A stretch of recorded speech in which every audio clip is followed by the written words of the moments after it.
नमस्कार दोस्तों, मेरे चैनल में आप सभी का हार्दिक स्वागत है। दोस्तों, आज मैं आपके साथ बात करूंगी उत्तराखंड की कुछ चुनिंदा दालों के बारे में। यह दालें मैदानी क्षेत्रों की अपेक्षा पहाड़ी क्षेत्रों में ज्यादा पाई जाती हैं। दोस्तों, यह साधारण सी दिखने वाली दालें विटामिन से और प्रोटीन से भरपूर है, जो हमारी इम्यूनिटी बढ़ाने में बहुत ही सहायक है। पहले ये दालें हमारे उत्तराखंड के गाँव में बहुत ही अधिक मात्रा में पाई जाती थी, लेकिन पलायन के चलते अब ये बहुत ही कम मात्रा में दिखाई देती है। दोस्तों, पहले हमारे गांव में यह दालें इतनी अधिक मात्रा में होती थी कि किसी की भी बेटी अगर मायके जा रखी है तो आसपास की ताई चाची जाते समय उस बेटी को तोहफे में कुछ न कुछ दाल जरूर देती थी। मैदानी क्षेत्रों की अपेक्षा हमारे उत्तराखंड के गाँव की जीवन शैली ज्यादा कठिन है, क्योंकि यहाँ किसी भी कार्य को करने के लिए उबड़ खाबड़ रास्तों का प्रयोग किया जाता है, जैसे जंगलों से गाय भैंसों के लिए घास लाना, चारा लाना। अगर हमें अपने लिए पीने के लिए पानी भी लाना है तो वो कम दूरी के होते हुए भी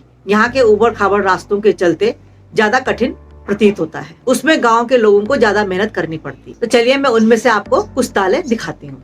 तो दोस्तों, ये सबसे पहली दाल मैं आपको दिखाती हूँ, रयांस दाल। ये देखिए, इस दाल को लोबिया भी कहते हैं। ये रयांस दाल आपको दिखने में बहुत बारीक नजर आ रही है, लेकिन यह दाल बहुत ही प्रोटीन से भरी हुई है। इस दाल को हम चावल के साथ सामान्यतः दाल बनाकर तो प्रयोग करते ही हैं, लेकिन इस दाल की भरी हुई रोटी भी बनती है, जिसे हम स्टफ पराठा कहते हैं, और वह रोटी बहुत ही स्वादिष्ट होती है। अब मैं आपको एक दूसरी दाल दिखाती हूँ। इस दाल को कहते हैं तोर दाल।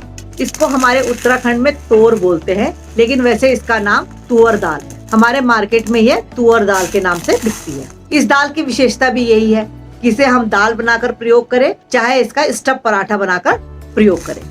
यह दाल भी हमारे दोनों तरह से काम आती है। इस दाल में भी बहुत ज्यादा विटामिन पाए जाते हैं। दोस्तों, अब ये तीसरी दाल देखिए, मैं आपको दिखाती हूँ।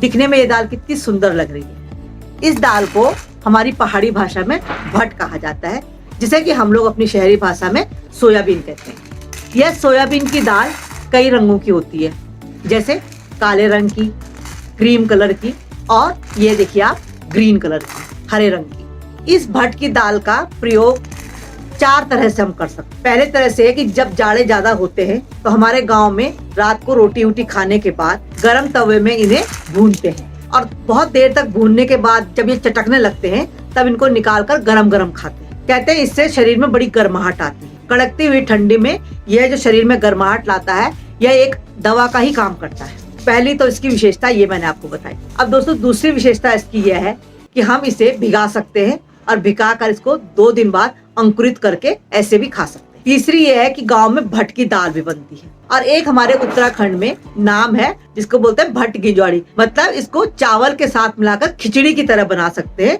जिसको गांव में भट गिंजौड़ी कहते हैं। तो एक खिचड़ी बनाकर भी आप इसको खा सकते हैं, और आप इसको भरी रोटी बनाकर भी खा सकते हैं, और साथ ही दाल के साथ भी आप इसे बारीक दाल के साथ मिलाकर भी आप इसको दाल के लिए प्रयोग कर सकते हैं। तो देखिए, एक साधारण सी दाल और इसमें कितनी विशेषता है, इसके अंदर कितने मिनरल्स हैं, इसके तो आप कल्पना भी नहीं कर सकते। एक तरह से आप इसे संपूर्ण आहार भी कह सकते हैं। ये मैंने आपको अपनी तीसरी दाल की विशेषता बताई। अब मैं आपको दिखाती हूँ एक राजमा की तरह की दाल, लेकिन चूंकि वो राजमा नहीं है, या उसे आप गाँव की राजमा भी कह सकते हैं। हमारे गाँव में उत्तराखंड में उसे छिमला कहते हैं। छिमला यानी सेम के बीज बेलों पे होती है ये, और बेलों पे से निकलती हैं। तो जब ये सूख जाती हैं तो इसके इस तरह के बीज आते हैं। ये मैं आपको दिखाती हूँ। अब दोस्तों देखिए, ये छिमला जो है कितने रंग बिरंगे रंग के छिमला है। जो हमारे यहाँ राजमा होती है, उस राजमा की 2-3 तरह की वैरायटी होती है। एक तो बिल्कुल मैरून कलर की वैरायटी, आप समझिए मैरून कलर होता है, वो एक राजमा होती है। एक थोड़ा क्रीम कलर की राजमा होती है, और एक मिला जुला रंग होता है, हल्का फुल्का।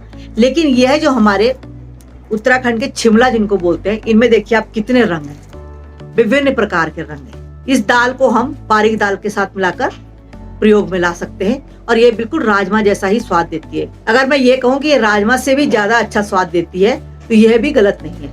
यकीन मानिए, ये सच है। यह दाल भी बहुत ही पौष्टिक है। दोस्तों, ये दालें दिखने में बिल्कुल साधारण लग रही हैं। इनकी विशेषताओं के बारे में जितना भी कहा जाए उतना कम है। तो दोस्तों, मैंने आपको ये उत्तराखंड की कुछ विशेष दालों के बारे में जानकारी दी।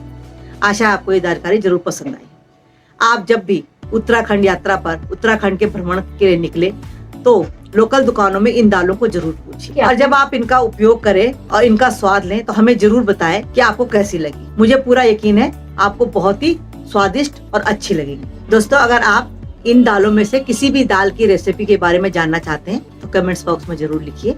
दोस्तों, इन दालों की रेसिपी के अलावा आप और किन चीजों के बारे में मुझसे जानकारी चाहते हैं यह आप कमेंट्स बॉक्स में जरूर लिखिए। आपको मेरी आज की ये जानकारी कैसी लगी इसके बारे में भी कमेंट्स जरूर कीजिए। मेरे चैनल को लाइक शेयर भी कीजिए और साथ ही मेरे चैनल को सब्सक्राइब करना बिल्कुल मत भूलिए। आज यहीं पर विराम देते हैं और मिलते हैं फिर किसी अगली जानकारी के साथ। तब तक के लिए नमस्कार।